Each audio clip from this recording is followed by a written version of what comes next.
The USS Enterprise, America's first nuclear-powered aircraft carrier, deploys this month with thousands of sailors on board. But the carrier won't pull out of port with Captain Owen Honors at the helm. The Navy removed Honors from command of the Enterprise Tuesday over these controversial videos he made while executive officer more than 3 years ago. The videos were shown to the entire crew to boost morale, but they include anti-gay slurs and depict sailors, officers, and even Honors himself in suggestive scenes. Joining us now with more is CBS News military analyst Major Mike Lyons. Mike, thanks for being here with us. Good morning, Betty. All right, so the Navy says the videos undermine Honors' credibility as a leader, but he produced these videos, so how so? Yeah, it does. I mean, it's really conduct unbecoming of an officer, what the Navy would say it is. And it's even though it's 4 years after the fact, there's no statute of limitations with regard to how the Navy feels about that.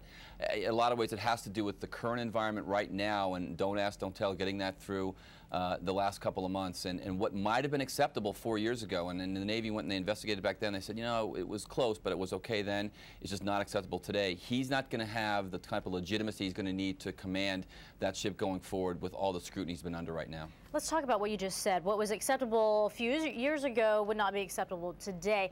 How is that the case? Because the military has known about these videos. No, they have, and we'll see more come out, unfortunately. We're going to go through this period of changing the environment and the culture within the military with the change of don't ask, don't tell. And while the Navy in particular has known that they've taken place, they're going to have to go through a very large training and reshaping of the culture and of what people are saying and their attitudes towards gays and towards profanity. A lot of the things that are on that video that we don't want to be projecting as part of professionalism from the military in particular. Would we have seen this if there wasn't a repeal of don't ask, don't tell? I'm not sure. I don't think so. I think, you know, the reason why it came out is because someone finally kind of had enough and saw this was taking place, had, you know, all it takes is one person, had some kind of bone to pick with Captain Owens there, and I think at this point, you know, the train leaves the station for the greater good of the service, for the greater good of the Navy. He has to be replaced. Well, we have known that the military brass wanted Honors out, but at the same time, we're seeing a lot of support for him. Thousands of men and women that he commanded are defending him. In fact, one of them appeared on the early show yesterday, so let's take a listen to what he had to say.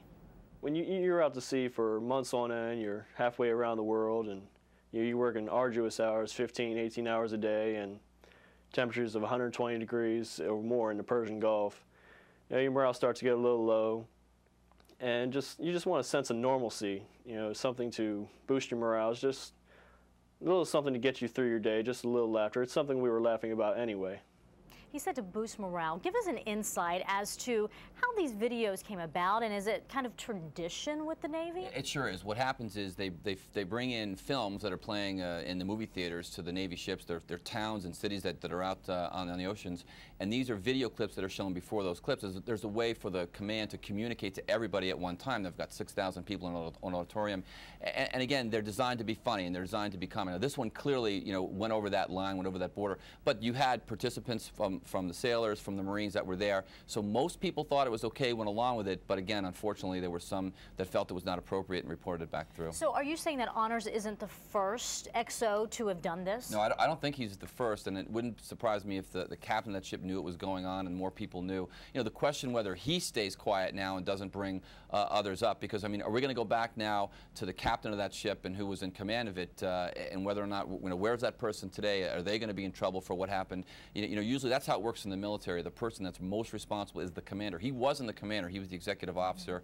So, you know, again, now he's the commander. That's why he was taken out of that spot. But we're going to see more of these videos come out, I'm afraid. So we haven't seen the last of this? I don't think so, especially because it's so much part of the Navy culture to have these kinds of video clips before movies that are shown. It wouldn't surprise me if you'll see more come out. Do you think they'll stop altogether because of this? There's no question it's going to stop. It's going to change the way the Navy does business. It's going to make them more sensitive, especially to the gay and lesbian issue. I think you'll see these kinds of communiques be focused mostly on safety, security, and things that are just not funny at all. CBS News military analyst Major Mike Lyons, we thank you for your insight. Thanks, Betty.